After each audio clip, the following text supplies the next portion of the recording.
Greetings fellow film fans, thanks for tuning in. My name is Mercy and this is the Funny Pajamas YouTube channel. So the latest episode of Loki has dropped and I am back again to give my spoiler heavy review. So if you haven't seen the word spoiler written clearly in the title or on the screen that's been put up right now, please be warned, this is spoiler heavy. We are going to indulge in spoilers. So if you have not watched the latest episode of Loki, episode 4, and you do not want to be spoiled for it, save this video for later. Go check out the latest episode and come back and you can get down and deep into it. And of course, before I forget, why don't you smash that like and subscribe button? Become a subscriber to my channel if you haven't done so already. And don't forget to hit the bell icon so that you're notified every time I post something new. Now, unlike the previous episodes where we picked up directly from where the previous episode had stopped, this episode begins with a flashback. A flashback as seen through the eyes of Ravonna Renslayer, Judge Ravonna. So we see Sylvie, that is Lady Loki, as a small child, and she's being taken in by the TVA. Her timeline is pruned and she is taken into custody by the TVA for creating a Nexus Event. And while she is being put through the process and brought before a different judge, Ravonna brings her in front of the different judge. She manages to snatch Ravonna's temp pad and she escapes. And we learn that since then she's always been on the run, jumping from one place to another, finally figuring out that apocalypse events are best place to hide. So this was basically a flashback to the eyes of Ravonna Renslayer. She was the Minuteman who took Sylvie into custody. So then we move to Lamentus 1 where Sylvie and Loki are, they kind of accept their fate and they are sitting together and they kind of have an intimate moment amongst themselves. They are talking and then, like I said, they sort of accept their fate. So just as they have this bonding moment, this intimate emotional moment that they have together causes a nexus line. Now I kind of got a little confused here because last time we saw there were Nexus events occurring right, left and center. Apparently the TVA has managed to prune them all because now we see from the TVA viewing room that it's one straight, the sacred timeline has no branches. So while Loki and Sylvie are ready to accept their fate, are prepared to die, two portals open and Sylvie and Loki are taken away. Now meanwhile, Mobius kind of asks Ravonna why he is not allowed to interrogate C20. C20 being the Minuteman who was taken into custody, who was enchanted by Sylvie, and Sylvie got into her memories and got on how to get to the timekeepers through her. So when Mobius asks Ravonna, why am I not allowed to interview, C20? Ravonna is like, no, she lost her mind, she went crazy, she broke down and she died. So she's no longer with us. So, at that point itself, you see that Ravonna is not exactly as, blameless as she seems to be. Switching back to the two Lokis, they are brought into custody, taken to two separate rooms, Sylvie in one room, Loki in another room. And Loki is put into a holding cell, the holding cell version of the TVA, which is basically a time loop. He ends up in Asgard again and Lady Sif, she makes an appearance in this. I do hope she makes more appearances going on further ahead. Particularly in the MCU, I like her as a character, I really like her. So she makes an appearance and then there's an interaction between them where she blames Loki for cutting her hair and beats him up right, left and center. And this is like an internal loop and this keeps on repeating. So Loki is going on getting bashed up by Lady Sif. Mobius meanwhile meets up with Ravonna and asks her why he's not allowed to, talk or interrogate Sylvie, and then Ravonna is like, no, this is for your safety. It's better not to talk to her. She got into C20's head, messed it up totally.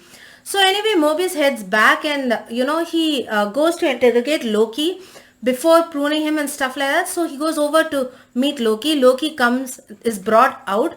And they have a heart-to-heart chit-chat and where, Mobius basically tells Loki how he's disappointed in him. And Mobius comes to realize that Loki has feelings for Sylvie.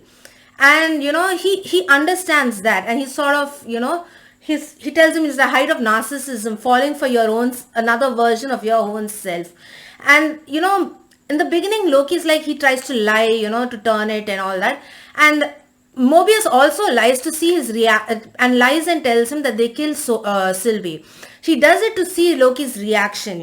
So they're sort of lying to each other, but then Loki, just before he's being taken back to his holding cell, lets it drop that all the people in the TVA are actually variants. So he says that you are a variant. You were brought in here. You had a life before you were brought into the TVA, and then they changed your memories.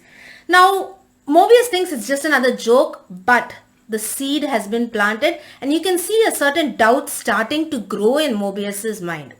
Sorry if I'm sweating, a lot. It's pretty hot in here, and I can't have the fan because it makes like a large amount of industrial noise. It's equivalent to an industrial factory. So please bear with me. So the seed has been planted. Mobius starts thinking.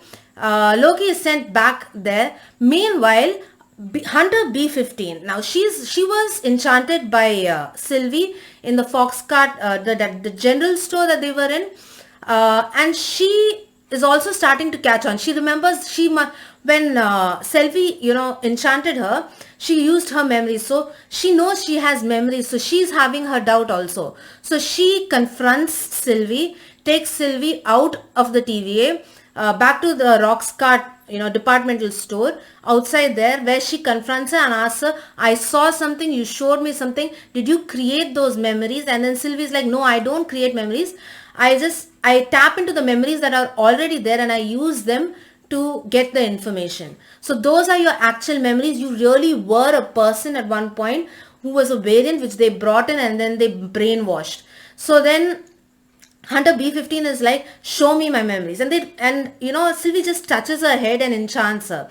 They don't show the memory, but this is where Hunter B-15, the actress who plays her, is really good. She emotes it so well. It's really subtle, but you can see the emotions on her face, the happiness, the sadness, the joy, that of the memories she experiences and realizes, yes, she had a life.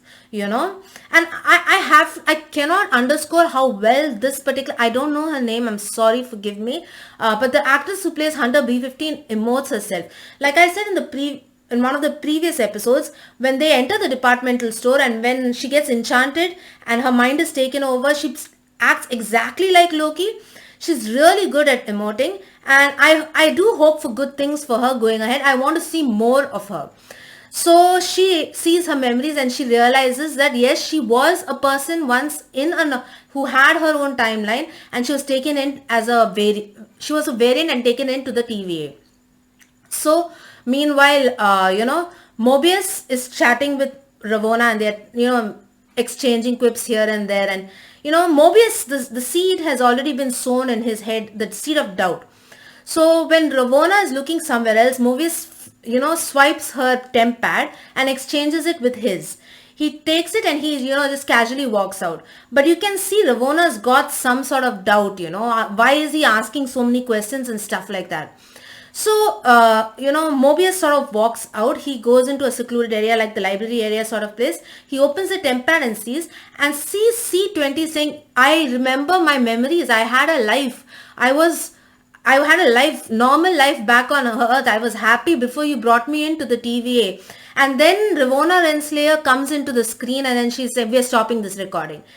And then Mobius realizes that Ravonna was in on it the whole time. She's not as innocent as she seems. She was lying to him. That Loki was telling the truth, oddly enough.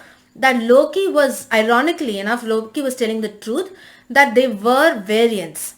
So he makes up his mind and he goes off, decides to help Loki. He tells Loki, maybe we can set this right. We can find out, get down and investigate to the bottom of this, what exactly is going on. So he brings Loki out, and just as he's bringing him out of his holding cell, they are stopped by Ravonna and a couple of Minutemen. And then something happens that I did not expect to happen. Ravonna so cold-heartedly says, prune him. And then they prune Mobius. Owen Wilson gets pruned.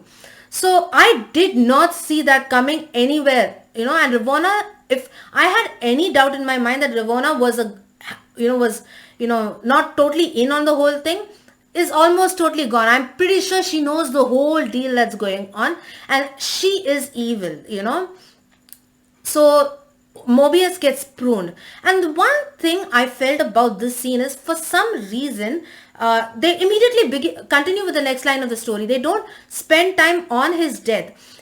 For me, Mobius was a pivotal, important character in this series, and that he's pruned and he's killed. And it did not have as much of an emotional punch as I'd hoped it had. They just sort of just carry on. Loki does not grieve, nothing happens, they just go ahead.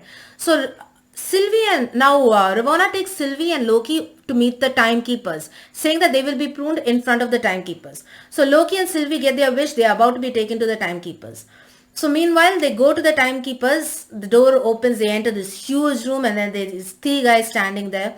And then Sylvie, just as they're going, Sylvie asks Ravonna, "You were the one who took me in. Tell me, what was my Nexus event? Tell me, why was I taken out of my timeline, and why was my timeline pruned?" And, so once again, Ravonna's cold-hearted side is like, "I don't remember," It's sort of like, it just shows how cold-hearted she is. So once again, they're taken before the timekeepers, and we get our second look at the timekeepers. The first look of our timekeepers we got in the beginning of the episode when Ravonna Renslayer goes to meet them. Now we get a second look, and as Loki and Sylvie confront the timekeepers, suddenly, and they're about to be pruned. The order to be pruned is given. Suddenly, Hunter B-15 turns up and saves the day. She releases Loki and Sylvie from their, the collars that stops them from using their magic and their abilities. She releases from them, and a fight breaks out. Now, during this fight, Sylvie gets her blade. She's got this huge blade sort of thing. She takes it and she throws it and manages to decapitate one of the timekeepers. And and they manage to take down all the other Minutemen that are there. Now, when they do that, the head rolls and comes forward, and then they see that the timekeepers are nothing but androids. Like they're just machines, mindless androids. So they're just basically puppets. So who is exactly pulling the strings? Who is the actual puppet master? I know I have my theory about it being Kang the Conqueror. So that's one of my major way out there speculations. And I know a lot of people on the net are speculating the same thing. But who is actually, like I said before, it's a lot of Wizard of Oz feel, Someone else is pulling the string. And definitely Ravonna Renslayer is in on it. She knows it. And, when she finds out that the timekeeper's head is just the head of a robot, she's confused. She's dejected. She went through all this to find out nothing makes sense. To calm her, Loki, he goes to her. He's about to say something to her. And that's when my second biggest surprise for this episode happened. Ravonna prunes Loki. Loki dies. The pruning stick thing sort of hits him and he starts dissolving. Now, among all the characters in, this series, Loki was the last one I think would get pruned. But we'll go further ahead. Okay, so Loki gets pruned. It doesn't take long for Sylvie to overpower Ravonna and she asks and tells her, demands, "I want to know everything right now." And then they cut it. They end it on that cliffhanger. Okay, this just has me wanting for more. Now, for those of you who are like me, and every time the episode ends, you wait to go through the entire credits to see if there's an end credit scene, you would be well rewarded if you did so for this episode, because this episode had a post. And in this post-credit scene, we see Loki. Loki is not dead. He's like, "Am I dead? Am I in hell?" And then a voice says, "No, you're not, but if you don't come with us, you will be." And then the camera pans, and then there are 3 different versions of Loki. There's one tall man, a tall dude, and then there's a small kid holding a lizard.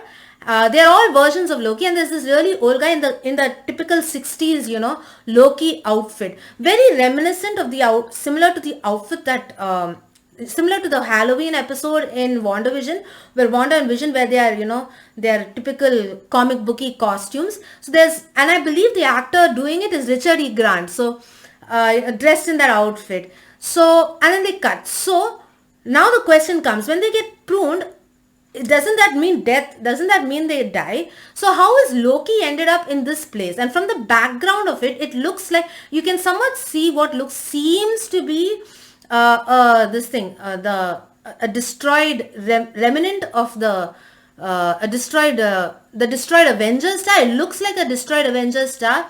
So is it that whenever these Lokis get pruned, they end up in this place? So if pruning doesn't mean death, does that mean we get to see more of Mobius? Because I really want to see more of Owen Wilson. Owen Wilson has been standout for me in this series, and I want to see more of him. Will he get his chance to go, and get his jet skis? So I'm really, wondering. Also, what is actually going on with the timekeepers? They up the ante with this episode. Like I said, the last episode was underwhelming for me, but this episode hit all the sweet spots. Pacing was a little weird in a couple of places, but on the whole, I thought it was very well put together, and I liked it. The reveals they gave me, two shocking deaths that I did not see happen. Well, maybe deaths. Things that I did not expect to happen. Now, I am curious, what is actually going on with the timekeepers? How did all these Loki escape? Did they also escape pruning? How is Loki still alive? Will we see more of Ravonna? What is Sylvie going to do? So many questions, and I can't wait for next week. I hope it's the same for you. Let me know down in the comment section below. Do you think this episode was a step up from the last episode like me? Or do you think that every series needs one maybe slow episode to build up? Every episode cannot be fast, like action, you cannot move fast. You do need to breathe a little. Maybe that's true, but like I said, I found the last episode underwhelming. This episode though hit all the right beats for me. It's keeping me guessing, keeping me wanting more. I do believe there will be a lot more revelations, a lot more plot in the next two episodes, and I'm dying to see how this series ends. Let me know what you think down in the comment section below. Don't forget, you can always contact me on Twitter, simply at mercy_d, and I'm available on Instagram at mercy_sd. And don't forget the Funny Pajamas Facebook page, simply at Funny Pajamas. And of course, check out the website, you guys, simply at www.funny-pajamas.com. Pajamas with a Y. And if you do want to contact me by email, I'm always available. Hit me up, send me an email simply on mercy@funny-pajamas.com. Need I say it? Pajamas with a Y. I am so happy that this episode was good. I was a little scared that maybe the quality was declining. But I had fun. I will be sad to see it go. But I'm pumped for the next two episodes. Can't wait to see the reveals. Can't wait to see which direction they are heading. By the way, need I say it? I want to mention that Natalie Holt's, score and the music that she's put together for this series is amazing. I really enjoyed. Okay, that's all I have for you right now. I guess I'll be signing out now. This is Mercy signing out.